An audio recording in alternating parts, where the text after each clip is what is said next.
capítulo 3. E é um tema muito interessante, fala acerca da família e acerca dos relacionamentos também fora da família, porque nada é por acaso. Eu acho que até a ordem dos versículos bíblicos, não é? Há muitos textos mais polémicos ou mais quentes quanto à questão da família, do relacionamento entre homem e mulher, normalmente vêm seguidos ou antecipados por versículos chaves. E este acho que é um deles. Vamos ver porquê. Então vamos ler a palavra de Deus aqui na primeira carta de Pedro, capítulo 3, que diz: mulheres, sede vós igualmente submissas ao vosso próprio marido, para que, se ele ainda não obedece à palavra, seja ganho sem palavra alguma por meio do procedimento da sua esposa, a observar o vosso comportamento cheio de temor. Não seja o adorno da mulher o que é exterior, como o frisado do cabelo, adereços de ouro, aparato de vestuário. Seja, porém, o homem interior do coração unido ao incorruptível traje de um espírito manso e tranquilo, que é de grande valor diante de Deus.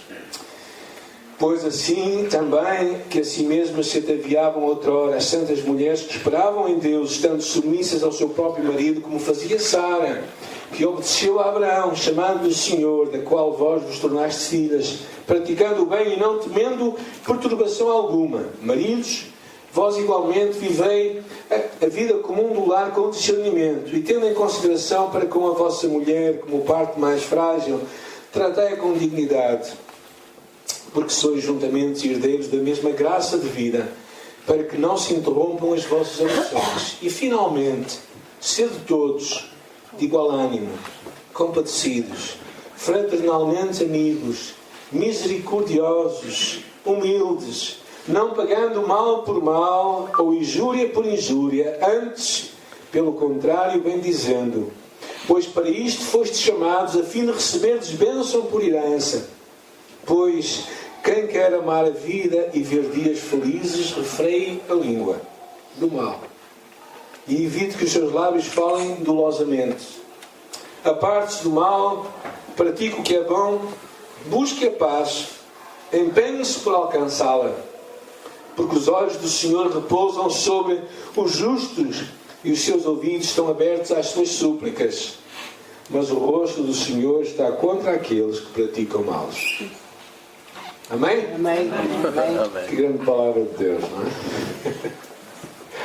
É muito interessante esta passagem da Escritura.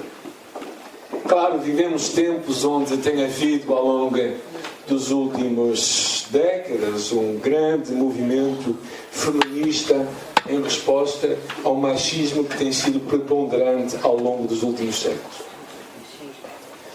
O movimento de pêndulo, pendular, normalmente sempre nos leva para o lugar onde não devemos ir. E se por um lado, no passado, mulheres eram abusadas e eram verdadeiramente tratadas com violência e autoritarismo, que não reflete certamente um relacionamento de amor, porque o amor nunca se manifesta quando há violência ou abuso. A herança machista nos foi deixada para a nossa geração e, claro, não é o padrão bíblico, e igualmente não será também esta resposta do movimento feminista dos últimos anos, no qual parece que homens não sabem qual é o seu papel e mulheres também não o conhecem. A Bíblia continua a ser modelo para nós e palavra de Deus. Amém? Amém. Eu acho que bem amém. E às vezes, quando nós descobrimos o propósito original de Deus para nós, percebemos como Deus pretende redimir a sua criação. Se não lembremos as suas palavras logo no princípio da criação do homem. E disse o Senhor Deus: não é bom que o homem esteja só, far-lhe-ei uma adjutora idónea para que lhe seja para ele. Não é?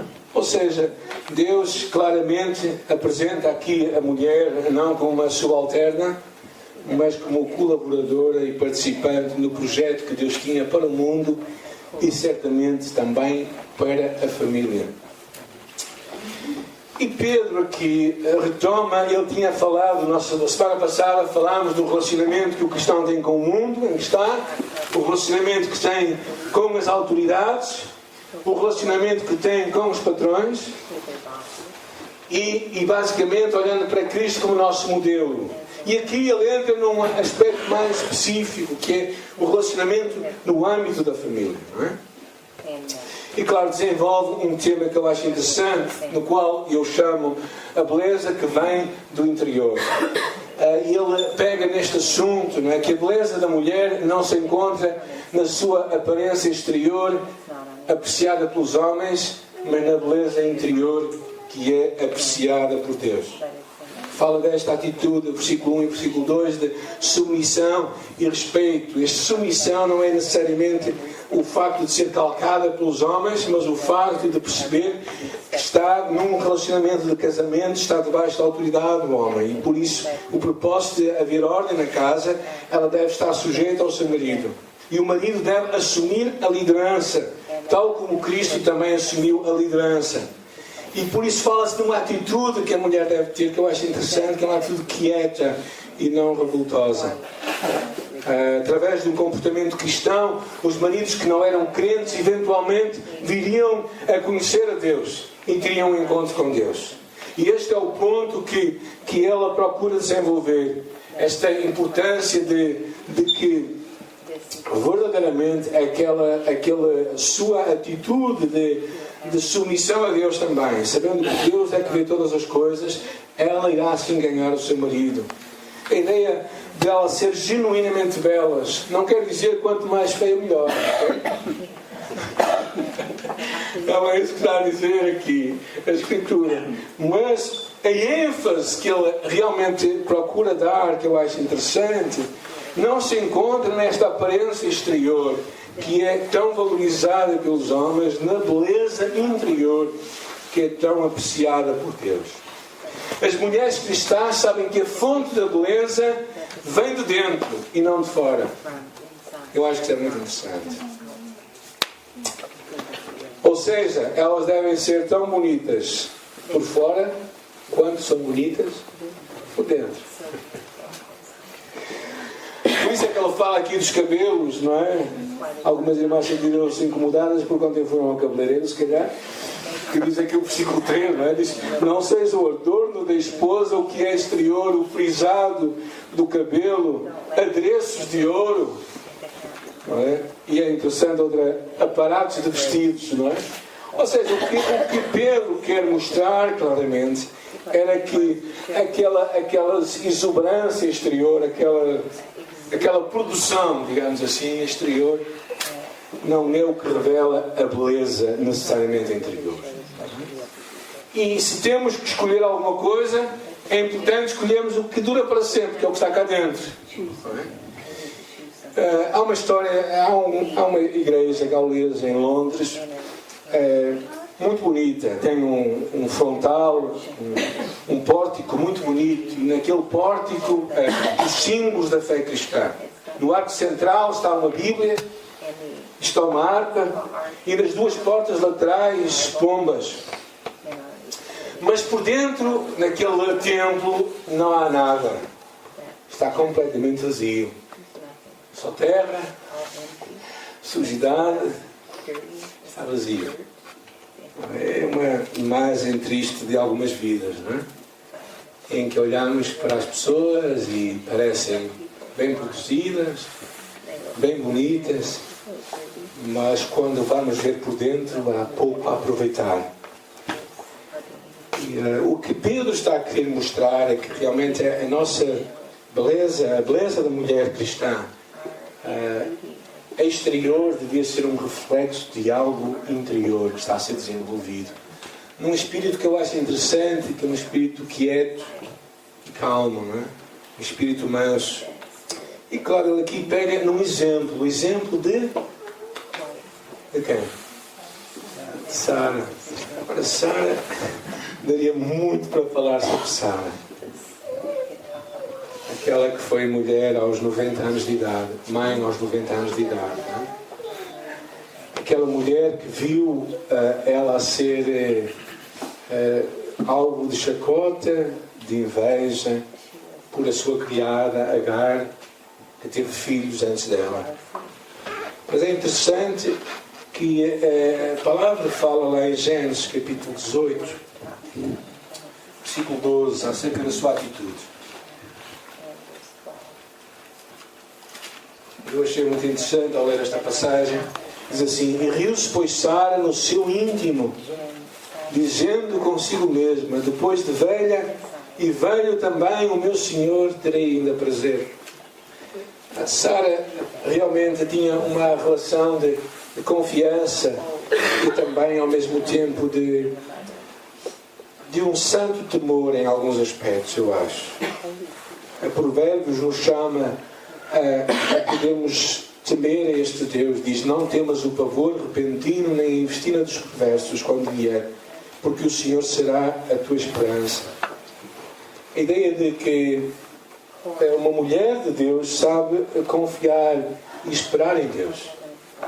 E eu acho muito interessante este pensamento, não é? Que vai contra uma imagem de ver quem é que ganha, não é? No casamento. E estarem continuamente em discussão e sem compreensão da outra pessoa. E depois fala para os homens, não é? Ou não? Homens, amém? Amém. Porque os homens estão caladinhos, não dizem amém, só as mulheres é que dizem amém. E é interessante o que aqui fala acerca para os homens. Diz: maridos, vós igualmente vivei a vida comum do lar com discernimento. Se calhar se fosse só viver a vida comum do lar já seria bom, porque há muitos maridos que se recusam a viver a vida no lar. Vivem no café, vivem na taberna, menos no lar. Mas depois ele fala algumas atitudes que eu acho interessantes nós pensarmos. Primeiro, viver com entendimento ou com responsabilidade, sabendo que, diz ele assim, tendo consideração para com a vossa mulher como parte mais frágil. A ideia de que é interessante que a Boa Nova diz: tendo em conta a sua natureza feminina. Uma ideia de colocar as mulheres como frágeis. O frágil não significa inferior, nem menos capaz, mas significa alguns aspectos, e possivelmente o aspecto emocional, que tem a ver com a ideia de proteção que é necessária. Claro que o que Pedro procura aqui desenvolver é a ideia de que o homem veja muito mais do que a sua posição em casa. Ou seja, um oposto de egoísmo, de olhar só para o seu umbigo. Ou seja, ele mostra claramente a impossibilidade de nós sermos pessoas felizes quando fazemos pessoas à nossa volta, todas elas infelizes. E há alguns que pensam que podem viver felizes numa casa em que toda a gente é infeliz. Isso é uma grande mentira, porque isso não acontece. E claro, esta ideia de respeito, dando-lhe honra, porque a imagem que está por detrás tratai-a com dignidade, porque sois juntamente herdeiros da mesma graça de vida. Ou seja, esta honra como algo que é precioso, que é concedido à mulher, porque diante da graça de Deus ela é coerdeira connosco. Agora, esta imagem de perceber, como também no livro de Efésios, em que o marido tem que amar a sua esposa como Cristo amou a igreja. E é curioso que tanto em Efésios como em Pedro, se repararem, o capítulo não termina aqui. Verdade ou não? O que é que diz a seguir? Versículo 8. Finalmente, sede todos. Então, a partir daqui é interessante, o apóstolo Pedro alarga o relacionamento familiar. Ou seja, ele deixa de falar somente para aqueles que são casados, neste caso marido e mulher, e passa a falar para todos, inclusive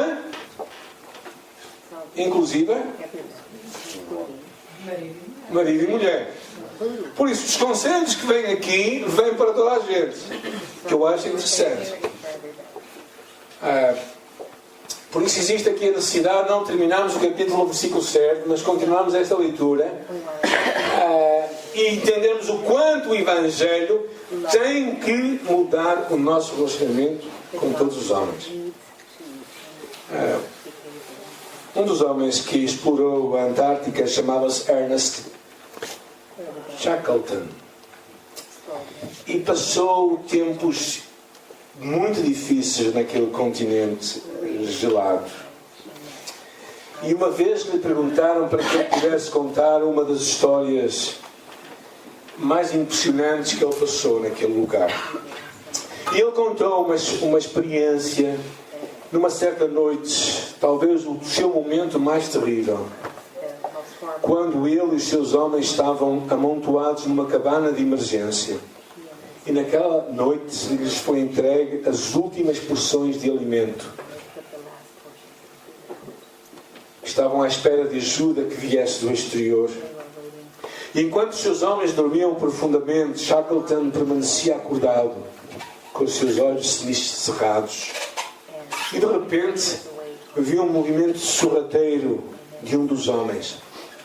Espiando naquela direção, ele viu que o homem furtivamente ia na direção do outro homem e retirava um pacote de biscoitos da mochila do seu companheiro. Shackleton ficou chocado. Até aquele momento ele teria confiado a sua própria vida àquele homem, mas agora tinha dúvidas. Mas então, enquanto observava em silêncio, percebeu que o homem abria o seu próprio pacote e colocava no pacote de bolachas do outro e o retomava e colocava na mochila do outro. E ao narrar aquela história, Shackleton disse: não ouso dizer o nome daquele homem. O seu gesto foi tão em segredo entre ele e Deus que nem posso dizer o seu nome. E quando nós amamos verdadeiramente, é isto que o amor faz. Quando realizamos as boas obras, não precisamos que os outros homens vejam ou de assinalar perante toda a gente. Mas o versículo 8 nos chama claramente a amarmos de uma forma intencional, não é? E fala de algumas coisas emocionantes. A primeira delas, que ele diz: sede todos de igual ânimo. Ou seja, tendo o mesmo pensar. Está a falar para toda a gente. Para homem, para mulher, para marido, para mulher e para todos os cristãos. Ou seja, como Filipenses diz, tendo o mesmo amor e o mesmo ânimo, sentindo a mesma coisa. Ou seja, caminhando na mesma direção. O amor faz isto, faz-nos caminhar na mesma direção, mesmo às vezes pensando um pouco diferentes. Segunda coisa, sede cheios de compaixão. Não é? Diz de maneira que se um membro padece, diz a primeira carta aos Coríntios, todos os membros padecem com ele. E se o membro é honrado, todos os membros se alegram com ele. Esta imagem de que nós fazemos parte de um corpo. A terceira característica que fala aqui, que é interessante, diz: sede fraternalmente amigos, ou ideia de amor fraternal. Amor em que nos preocupamos com o outro, como a igreja de Salónica, que mandou ofertas para o apóstolo e para aqueles que estavam em grandes necessidades em Jerusalém. Voltando ainda ao versículo 8, fala ele: misericórdia. Ele diz: revesti-vos como eleitos de Deus, santos e amados, diz o livro de Colossenses, de entranhas de misericórdia. A ideia de termos misericórdia de outra pessoa é uma ideia de compreendermos também as falhas do outro, como Deus compreende as nossas falhas, e sermos generosos para com o outro nas suas falhas, e não demasiado julgativos. Às vezes parece que temos telescópios para ver os nossos pecados e microscópio para ver os pecados dos outros. Somos muito detalhados com as faltas dos outros, mas muito genéricos em relação às nossas próprias faltas. E a Bíblia nos chama a sermos misericordiosos.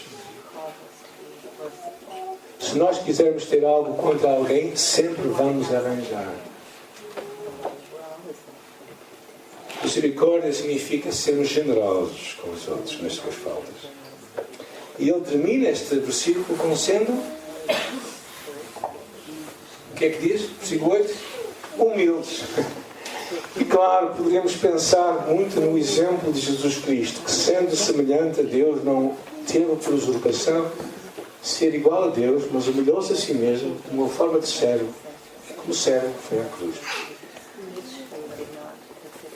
Então, se nós demos este versículo, isto revoluciona os nossos relacionamentos, ou não?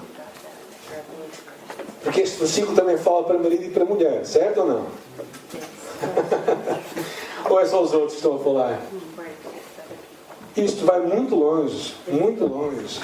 O amor é intencional e é demonstrado verdadeiramente em ações. Pedro entra num outro episódio mais à frente. Porquê? Porque ele está a escrever a quem? Está a escrever a uma igreja que estava a ser perseguida, maltratada. E ele estava a escrever a gente que tinha muitas razões para se queixar do mal que estava a ser feito. Mas reparem o que é que ele diz no versículo 9. Alguém pode ler? Não pagando mal por mal ou injúria por injúria. Antes, pelo contrário, bem dizendo, pois para isto mesmo fostes chamados, a fim de receberes bênção por herança. Quer dizer, Pedro vai aqui um pouco ao longe, faz lembrar as palavras de Jesus, que diz: quando vos baterem numa face, oferecei o outro. Não vai na outra, é oferecei o outro. A ideia que está por detrás não é nós sermos uns pategos, ou sermos gente sem caráter, ou sermos uns fracos. Não, só age assim quem é forte, não é quem é fraco. Só não responde a mesma moeda quem é uma gente com princípios, não é quem anda aí ao sabor das ondas. E o que Pedro entra aqui é muito interessante, é ir abençoar o outro e não pagarmos na mesma moeda. Porquê? Porque é o perdão que traz a cura, não é a retaliação. A retaliação nunca cura nada. A retaliação só agrava as coisas. Claro que poderíamos falar muito acerca deste tema. É um tema muito vasto. A ideia de abençoarmos e não pagarmos a mesma moeda, eu acho que é um princípio tão impressionante. Porque sempre vai haver alturas em que nós podemos guardar. A minha professora, madrinha de casamento, nossa também conselheira matrimonial, onde se casámos, ela dizia que é como colecionar selos, não é? Como fazemos coleção de coisas que temos contra alguém. Quando vem a oportunidade, nós abrimos o álbum e lançamos. Mas, na verdade, aqui há um princípio muito forte, que é o princípio da misericórdia, que ele fala antes. Tiago tem um versículo muito interessante, que diz: porque o juízo... Alguém pode ler? O teu juízo será sem misericórdia sobre aquele que não fez misericórdia. E a misericórdia triunfa no juízo. Ou seja, há duas formas de nós nos relacionarmos com pessoas. Uma com misericórdia e outra com justiça. Como é que tu queres que Deus te relacione contigo? Com misericórdia ou com justiça? Misericórdia. Ok, já ouvi o Clark dizer misericórdia. Deste lado. Deste lado aqui. Misericórdia, não é? Todos nós temos misericórdia, verdade? Porque se for juízo, nós estamos arrumados para o canto. E o que Pedro está aqui a levantar é precisamente isso. Se tu queres que Deus tenha misericórdia de ti, tu tens de ter misericórdia de todos. É a velha regra de ouro que Jesus nos deixou em Mateus capítulo 7. Tudo o que quereis que os homens vos façam, fazei vós também. Ok? Então, se nós queremos ser tratados com misericórdia, nós temos de tratar os outros com misericórdia. Mas isso não é justo. Pois não. Sabem, se fosse justo, todos nós estávamos arrumados. Todos nós. Sem exceção. Até o pastor. Estava arrumado para um canto e tinha os seus dias contados. Mas a misericórdia de Deus é maior. É interessante, o versículo 9 diz: não pagando mal por mal ou injúria por injúria.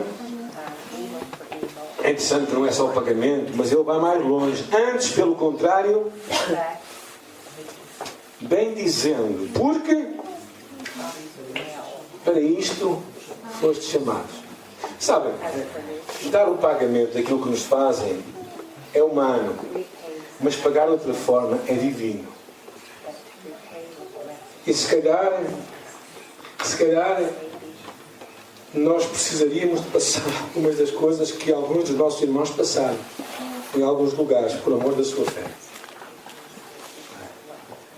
E hoje mesmo, cristãos hoje que se convertem em Jesus e são maltratados pela sua própria família e que aprendem a não amaldiçoar, mas a bendizer. A maldição nunca vem de Deus. E claro, porquê que nós devemos agir assim? Porquê que nós devemos viver este amor intencional e não em espírito de retaliação? Versículo 10, 11 e 12 diz... Versículo 10 diz: pois quem quer amar a vida e ver dias felizes, refreie a sua língua do mal. E claro, está a falar aqui num contexto de retribuição. Ou seja, se tu queres viver uma boa vida, então controla a tua língua. Não fales mal de outra pessoa. Aprende a bendizer, a abençoar. Porque amaldiçoar é natural. Bendizer é divino. E evite que os seus lábios falem dolosamente. E então há aqui 4 razões que eu acho que o versículo 10 e 12 nos dá. Porque é que nós devemos viver este amor intencional? Porque quem age assim, a sua vida será gratificante. Os seus dias serão bons. Porque não há ninguém com um espírito amargo que vai ter dias bons.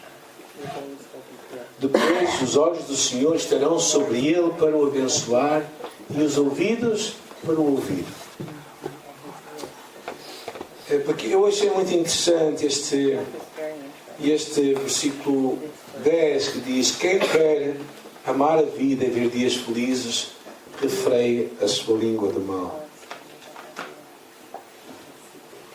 E depois o versículo 11 diz: busque a paz e... O que é que diz a vossa Bíblia? Empenhe-se para alcançá-la. Ou seja, busque a paz com unhas e dentes. Ou seja, faça tudo e mais alguma coisa para que a paz seja uma realidade. Ou seja, esta é a grande chamada de Deus, não é? Nos relacionamentos, promover paz e reconciliação. Não promover motivos de termos vantagens sobre ninguém. Quando nós temos vantagens sobre alguém, estamos a entrar num risco, normalmente, de abuso de poder. Busca paz e siga, porque os olhos do Senhor estão sobre os justos e os ouvidos atentos às suas orações.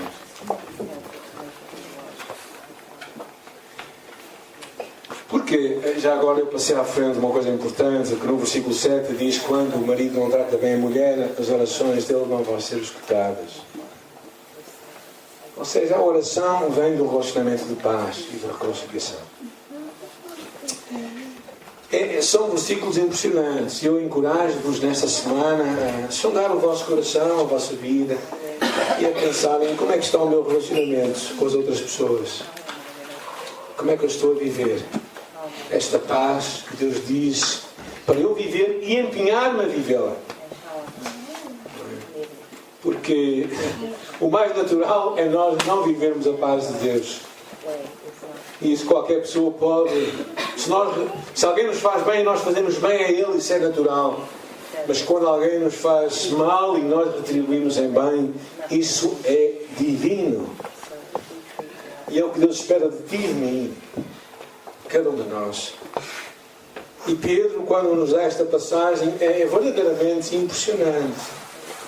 E se nós pensarmos, irmãos, que passado poucos anos, Pedro, o apóstolo Pedro, vai estar a ser crucificado por amor da sua fé em Jesus Cristo. É interessante Pedro falar da paz, não é? O homem que pegou na espada e cortou a orelha daquele que ia prender Jesus.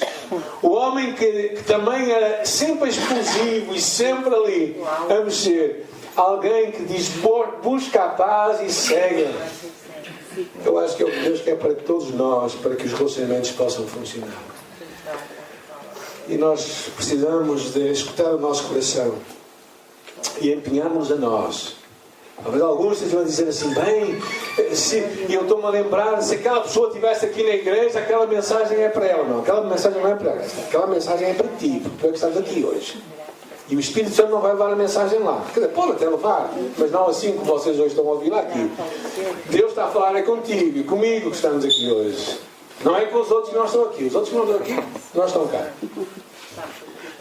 Agora, se Deus está a falar contigo, não é? Põe o teu coração em ordem. Busca a paz e segue. Empenha-te nisso. Porquê? Porque os olhos de Deus estão sobre os justos e os ouvidos atentos à oração. De quem? Daquele que busca a paz e a segue. E estes são os justos. E estes são os que agem da forma que Deus quer. Eu quero te encorajar, não é, a poderes agir assim. E que tu possas abrir o teu coração para Deus. E vamos terminar com uma música, não é, querido? Senhor, nós nesta manhã, nós queremos verdadeiramente ouvir esta palavra que é tua. Deixar que isto encha o nosso coração. Isto possa encher o nosso coração e a nossa vida, Senhor. Oramos, Deus, para que tu possas trabalhar em nossas vidas e verdadeiramente nos ajudar a viver os teus propósitos. E, Senhor, percebemos que o mais importante não é chegarmos ao fim com razão, o mais importante é chegarmos ao fim de nós, no nosso relacionamento. Eu te louvo, Pai, por a aprendizagem que temos ao longo da vida, particularmente aqueles que vivem em família também, aprenderem a dar e a abençoar. Eu oro, Pai, que nesta manhã fazes isso em nosso coração, em cada um de nós, Pai. Que nos ajudes a escutar o nosso coração. E antes de pensarmos nos outros, pensarmos em nós. Antes de apontarmos o dedo, apontarmos para nós. Antes, Senhor, de considerarmos aqueles que não vieram, considerarmos cada um de nós que veio. E fala a nossa vida. Ajuda-nos a pôr em ordem, Senhor, os atos que temos que agir, a forma que temos que tratar os outros. E fala connosco, em nome de Jesus.